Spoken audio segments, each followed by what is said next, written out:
ಇತ್ತೀಚೆಗೆ ಕೇಂದ್ರ ಸರ್ಕಾರ ವೇತನ ಸಂಹಿತೆ ನಿಯಮಗಳ ಅಡಿಯಲ್ಲಿ ಹೊಸ ಮಾರ್ಗಸೂಚಿಯನ್ನು ಪ್ರಕಟಿಸಿದೆ.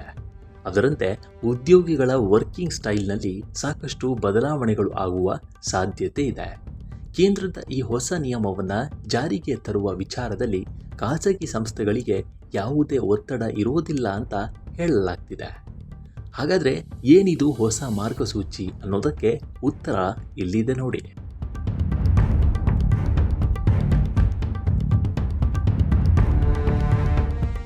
ಹೌದು, ಕೇಂದ್ರ ಸರ್ಕಾರದ ಕಾರ್ಮಿಕ ಇಲಾಖೆ ವೇತನ ಸಂಹಿತೆ ನಿಯಮಗಳ ಅಡಿಯಲ್ಲಿ ಹೊಸ ಮಾರ್ಗಸೂಚಿಯನ್ನು ಹೊರಡಿಸಿದೆ. ಈ ಗೈಡ್ಲೈನ್ಸ್ ಪ್ರಕಾರ ಉದ್ಯೋಗಿಗಳ ವಾರದ ರಜೆ ಮತ್ತು ಕೆಲಸದ ಅವಧಿಯಲ್ಲಿ ಹಲವು ಬದಲಾವಣೆಗಳನ್ನು ತರಲು ಕಾರ್ಮಿಕ ಇಲಾಖೆ ಅನುಮೋದನೆಯನ್ನು ನೀಡಿದೆ. ಈ ಪೈಕಿ ಒಂದು ಪ್ರಮುಖವಾಗಿರೋದು ವಾರದ ಒಟ್ಟಾರೆ ಕೆಲಸದ ಅವಧಿ 48 ಗಂಟೆಯನ್ನು ಮೀರಬಾರದು ಅನ್ನೋದು.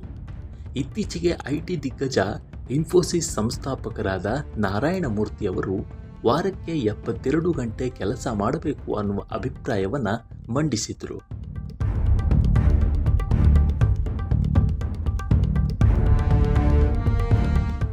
ಅಂದರೆ ದಿನ 12 ಗಂಟೆ ಕೆಲಸ ಮಾಡಬೇಕು ಅಂತ. ಇವರ ಈ ಅಭಿಪ್ರಾಯಕ್ಕೆ ಸಾಕಷ್ಟು ವಿರೋಧ ವ್ಯಕ್ತವಾಗಿತ್ತು. ಆದರೆ ಕೇಂದ್ರದ ಮಾರ್ಗಸೂಚಿ ಪ್ರಕಾರ ಇದು 48 ಗಂಟೆಯನ್ನು ಮೀರಬಾರದು. ವಾರಕ್ಕೆ 48 ಗಂಟೆ ಕೆಲಸದ ಅವಧಿಯನ್ನು ಮೀರಬಾರದು. ಈ ಅವಧಿಯ ಮಿತಿಯನ್ನು ತಲುಪಲು ಸಂಸ್ಥೆಗಳು ದಿನಕ್ಕೆ 12 ಗಂಟೆಗಳವರೆಗೆ ಕೆಲಸದ ಅವಧಿಯನ್ನು ವಿಸ್ತರಿಸಬಹುದು. ಅಂದರೆ 12 ಗಂಟೆ ಕೆಲಸದ ಅವಧಿಯನ್ನು ಜಾರಿಗೆ ತಂದರೆ ಕಾರ್ಮಿಕ ಇಲಾಖೆಯ ನಿಯಮದ ಪ್ರಕಾರ ವಿರಾಮದ ಅವಧಿಯೂ ಇದರಲ್ಲೇ ಸೇರಿರಬೇಕು. ವಿರಾಮದ ಅವಧಿಯನ್ನು ಪ್ರತ್ಯೇಕ ಅಂತ ಪರಿಗಣಿಸಬಾರದು. ದೈನಂದಿನ ಶಿಫ್ಟ್ 12 ಗಂಟೆಯನ್ನು ಮೀರಬಾರದು.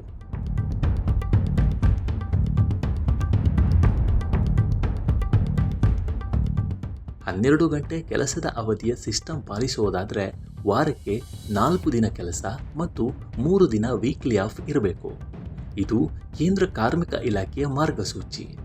ಆದಾಗ್ಯೂ ಉದ್ಯೋಗಿ ಮತ್ತು ಉದ್ಯೋಗದಾತ ಅಂದರೆ ಉದ್ಯೋಗ ಕೊಟ್ಟವರು ಇಬ್ಬರು ಸಂಸ್ಥೆಯ HR ಪಾಲಿಸಿ ಪ್ರಕಾರ ಒಪ್ಪಿಕೊಂಡ್ರೆ ಮಾತ್ರ ಈ ನಿಯಮಗಳನ್ನು ತಮ್ಮ ತಮ್ಮ ಸಂಸ್ಥೆಗಳಲ್ಲಿ ಅಳವಡಿಸಿಕೊಳ್ಳಬಹುದು.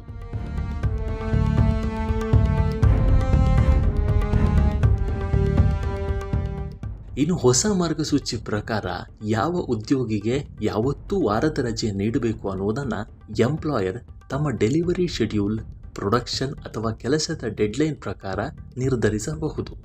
ಉದ್ಯೋಗಿಗಳ ಒಪ್ಪಿಗೆ ಇಲ್ಲದೆ ಎಂಪ್ಲಾಯರ್ ಕೇಂದ್ರದ ಮಾರ್ಗಸೂಚಿಯನ್ನು ಬಲವಂತವಾಗಿ ಜಾರಿಗೊಳಿಸುವಂತಿಲ್ಲ. ತುರ್ತು ಸಂದರ್ಭದಲ್ಲಿ ವಾರಕ್ಕೆ 48 ಗಂಟೆಗಳಿಗಿಂತ ಹೆಚ್ಚುವರಿ ಕೆಲಸವನ್ನು ಉದ್ಯೋಗಿಗಳಿಂದ ತೆಗೆಸಿಕೊಳ್ಳಬೇಕಾದ ಅನಿವಾರ್ಯತೆ ಬಂದಾಗ ಅಂತಹ ಸಮಯದಲ್ಲಿ ಓವರ್ ಟೈಮ್ ಹಣವನ್ನು ಅಂದರೆ OT ಹಣವನ್ನು ನೀಡಬೇಕು.